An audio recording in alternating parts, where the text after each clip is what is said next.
তারেক রহমানের পক্ষ থেকে বিএনপি কর্মী শহীদ শুকুর আলীর পরিবারের কাছে জিয়ানগড় উপজেলা বিএনপির মাধ্যমে ঈদ উপহার পৌঁছে দেওয়া হয়। কেমন আছেন? আল্লাহ রাখছে খুব ভালো। খুব ভালো আছেন। রোজা কি 30টা রাখতে পারছেন? হ্যাঁ। আলহামদুলিল্লাহ। বাসার আর আম্মা শুকুরে আম্মাটা সবাই ভালো আছে? হ্যাঁ আছে।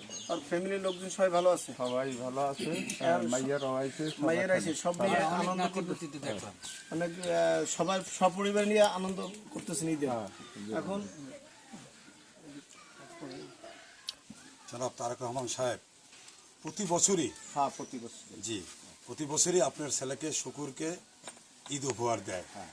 এরকম সারা বাংলাদেশে যারা শহীদ হয়েছে আমাদের তারেক রহমান সাহেব প্রত্যেক জায়গায় এভাবে সংশ্লিষ্ট বিএনপির সভাপতি সেক্রেটারি বা নেতৃবৃন্দ এসে দিয়ে যায়। ঠিক প্রতি বছর যেভাবে দেয় এবছরও আপনার কাছে আসা হয়েছে। আপনারা সবাই ভালো আছেন? হ্যাঁ আল্লাহ রাখছে ভালো। হ্যাঁ, আপনাকে তো আগের চাইতে বেশ সুস্থ দেখা যাইতেছে। গতবার তো আপনাকে এত সুস্থ মনে হয় না। না এই স্ট্রোক করছিলাম না, তো এখন আবার ঠিক হয়ে গেছে। আপনার যে ফ্যামিলির সবাই ভালো আছে? তো এখন আল্লাহ রাখছে ভালো। তা মুরব্বী শুকুর মারা গেল কত সনে?